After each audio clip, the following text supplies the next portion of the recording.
Hi friends, welcome to smart Pinky vlogs. ఈరోజు recipe వచ్చేసి fruit salad అనమాట. చిన్నలకి పెద్దలకి చాలా ఇష్టమైన రెసిపీ. సో నా ఇంట్లో అయితే నాకు అవైలబుల్ ఉన్న ఫ్రూట్స్ అయితే తీసుకున్నాను అనమాట. అందరికైతే ఇంట్లో ఏవేవి ఫ్రూట్స్ ఉంటాయో అవి తీసుకోండి. 1/2 లీటర్ పాలు, కస్టర్డ్ పౌడర్, ఇంకా మన చాయిస్ అనమాట. ముందుగా అయితే ఒక చిన్న కప్లో పాలు తీసుకోండి, సపరేట్గా పెట్టుకొని. దాని తర్వాత ఇదిగో బౌన్లో అయితే ఇంకా మిగతా పాలన్నీ పోసేసుకుంటున్నాను.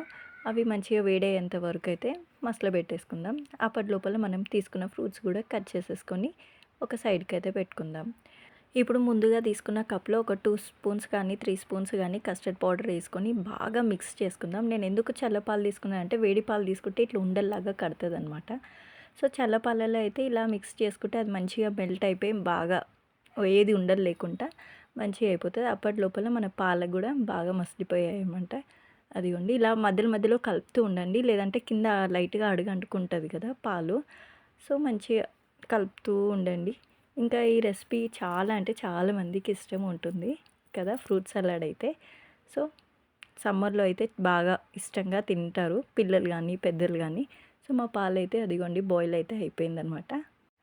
పాలైతే బాగా మసలినాయనమాట. సో పచ్చివాసన అంతా పోయేంత వరకు అయితే మసలు పెట్టేసుకుందాం. చూడండి మాదైతే పొంగు కూడా వచ్చేసింది. సో ఇంతకుముందు అయితే మనం కస్టర్డ్ పౌడర్ మిక్స్ చేసి పెట్టుకున్నాం కదా, మళ్ళీ ఒకసారి ఇలా మిక్స్ చేసేసుకోండి. అయితే చేసేసుకున్నాం కదా, ఇప్పుడైతే షుగర్ వేసుకుందాం అనమాట. మన టేస్ట్కి సరిపడంత షుగర్ అయితే వేసుకుందాం. కొంచెం ఎక్కువ తినే వల్ల ఒక 2 స్పూన్స్ ఎక్కువ వేసుకోండి. నార్మల్గా అయితే సరిపోతుందనమాట.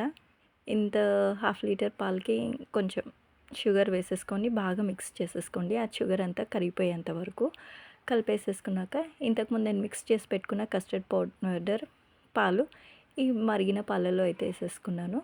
చాలా ఈజీ అండి రెసిపీ అయితే. చూడండి బాగా మసిలిపోయాక ఇలా చిక్కగా అయితే రావాలన్నమాట. సో ఇది వచ్చేసేయాలి. మంచి ఒక చిన్న సిమ్లో మీడియం ఫ్లేమ్లో పెట్టేసుకొని ఇలా మిక్స్ చేస్తూ ఉంటే అది కింద అడుగంటకుండా మంచిగా ఇలా గట్టిగా వచ్చేస్తుంది. ఇంకా లాస్ట్లో మనకి ఇష్టమైన ఫ్రూట్స్ అన్నీ వేసేసుకోవచ్చు. మాకైతే అవైలబుల్ ఉన్న ఫ్రూట్స్ అయితే నేను వేసుకుంటున్నాను. ప్రోమోగ్రానేట్, పపాయ, యాపిల్ ఇవన్నీ వేసుకుంటారు. ఇంకా ఇదైతే ఆప్షనల్ అనమాట. ఇష్టం ఉంటే బాదం, కాజు కూడా వేసుకోవచ్చు. సో నేనైతే వేసుకుంటున్నాను. పిల్లలు కనీసం ఇలానైనా బాగా ఎంజాయ్ చేస్తారనేసి. సో ఇవన్నీ వేసేసుకొని ఇలా బాగా మిక్స్ చేసేసుకొని ఇది ఒక 2 అవర్స్ ఫ్రిడ్జ్లో పెట్టుకొని మీకు ఇష్టమైతే ఇందులో ఐస్ క్రీమ్ కూడా యాడ్ చేసుకొని తినొచ్చు.